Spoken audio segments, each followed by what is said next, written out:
Good morning. Morning. And so, firstly, let's talk about this poll that is in the Mirror. Well, it's not been announced yet, actually, the results of this, but 175,000 people asked, why do the royals exist? Now, firstly, why does this poll exist, do you think, Richard? Why is this being done? Well, I suppose this is one of the focus group polls that, in point of fact, will be used as the government continues to try and find out what people believe, how things might, with advantage, change and so forth. That would be the purpose of the poll. So far as the reason why the monarchy exists, it's absolutely clear. One central reason, a symbol of national unity. The fact that you have continuity, you have stability, it was never better expressed than under the late Queen Elizabeth. And also the constitutional role of the monarch, very, very significant. This, yes, as has been pointed out, going back over, well, in fact, over 1,000 years, bar Cromwell, continuously. Commander-in-Chief of the Armed... This is very important. Commander-in-Chief of the Armed Forces, head of the Civil Service, Judiciary, and of Supreme Governor of the Church. It's not the power the monarch has, it's the power the monarch denies to others that's so important.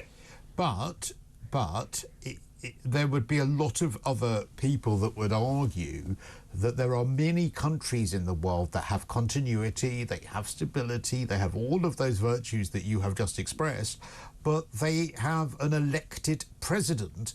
That doesn't mean you need a royal family to have those things. Oh, well, that's perfectly true, but then remember the elected president is very frequently a former politician. So in point of fact, what you have is a system whereby you can have President Blair, Thatcher, Brown, or whatever, and this is a system that's tailored to us. It suits us. Now, so far as the idea of the hereditary principle is not applicable now, you have actually over 40 monarchies. And if you look at some of the world's most egalitarian countries, you've got in the Scandinavian countries, in Denmark, in Norway, in Sweden, in the Netherlands. I mean, these are monarchies. They are happy to be such because the constitutional role, the signing the bill into law, opening Parliament, this aspect of it, the weekly audience with the Prime Minister, you could argue that it's window dressing, but in point of fact, I think it serves our particular constitution well. And the other point is, and this is also, I think, very significant, is that having a hereditary monarchy, you could argue it's archaic, it's certainly a strange system, even unwritten constitution, but then it also solves the problem as to who the future head of state is going to be.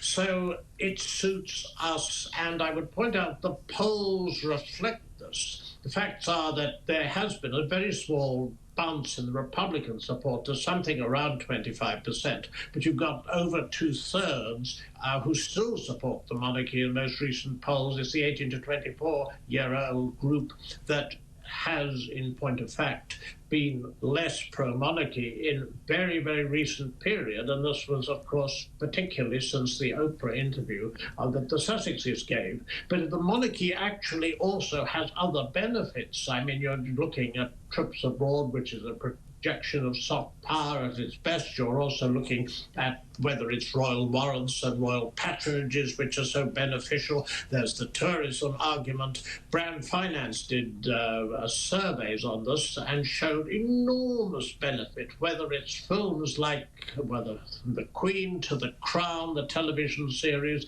There is worldwide fascination in our monarchy. Okay. I actually agree with most of that, but where I do think there is an issue that the royals need to be careful of, and it was something they almost couldn't avoid because the Queen was such a hard act to follow and she was on the throne for so long. But I just want to read you a text I've got, which I think sums up some of the issues around King Charles. Dan in Epsom says, I used to be a monarchist, but I don't like Charles. He's a globalist. He's a green agenda stooge. He's weak. He's pro-mass uncontrolled immigration, and he is against the views of the majority. And isn't that the issue that King Charles has is that he was the Prince of Wales for so long, and he was a very expressive Prince of Wales. He expressed so many views on so many issues that even if he is now very tight-lipped about all of it, he acknowledged in his speech when he took over as king that he knows he would have to sort of move away from those views.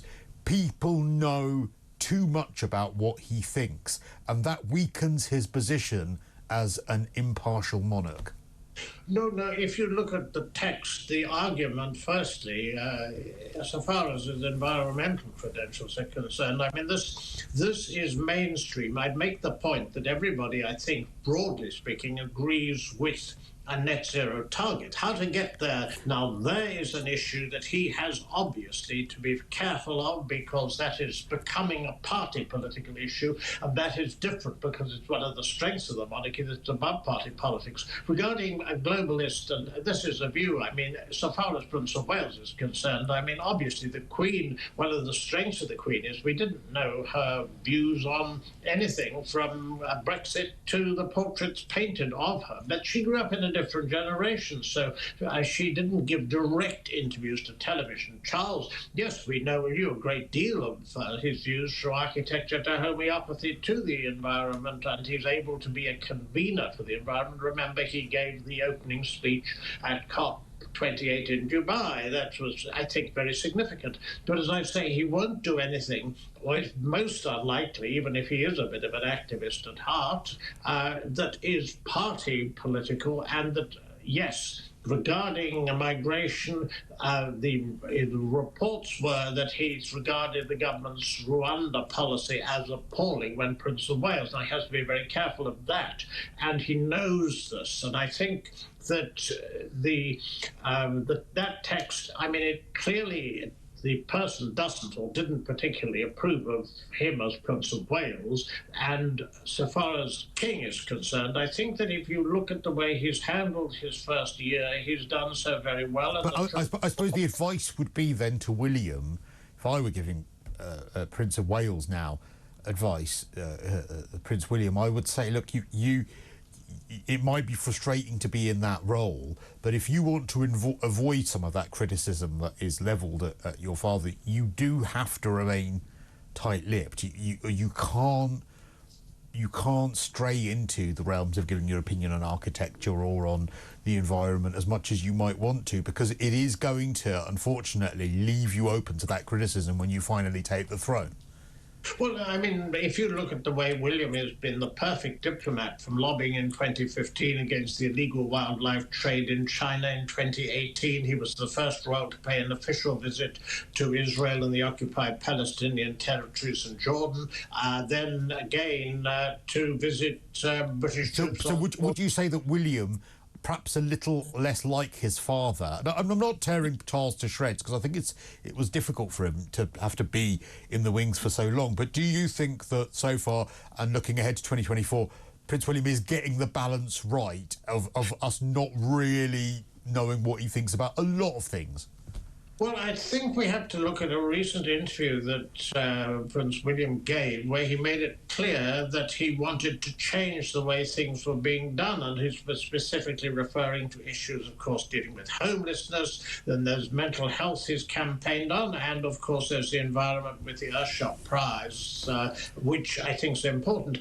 So I think every monarch, or every future monarch, has a different style. His is different from his father. He was once asked whether he'd follow the Prince of Wales as Charles was then, or indeed the Queen, and he indicated that the Queen would be the way he would go. But you're talking about modulating approaches, what people or what individuals say in public. I think that being a campaigning Prince of Wales, I mean, the only alternative was to cut ribbons, and that wasn't King Charles's function as Prince of Wales as he saw it. And I mean, something like what it's now called the King's Trust, the Prince's Trust, helping nearly over a million young people, and another 20 charities on top of that, roughly. I mean, that was just extraordinary. So, we really benefited from this amazingly long tenure.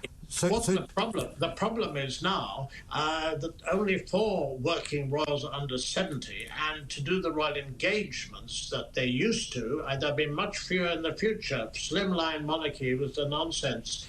Princess Anne pointed that out. So that is a problem. The fact that very few are at all young, but the Prince and Princess of Wales have got this.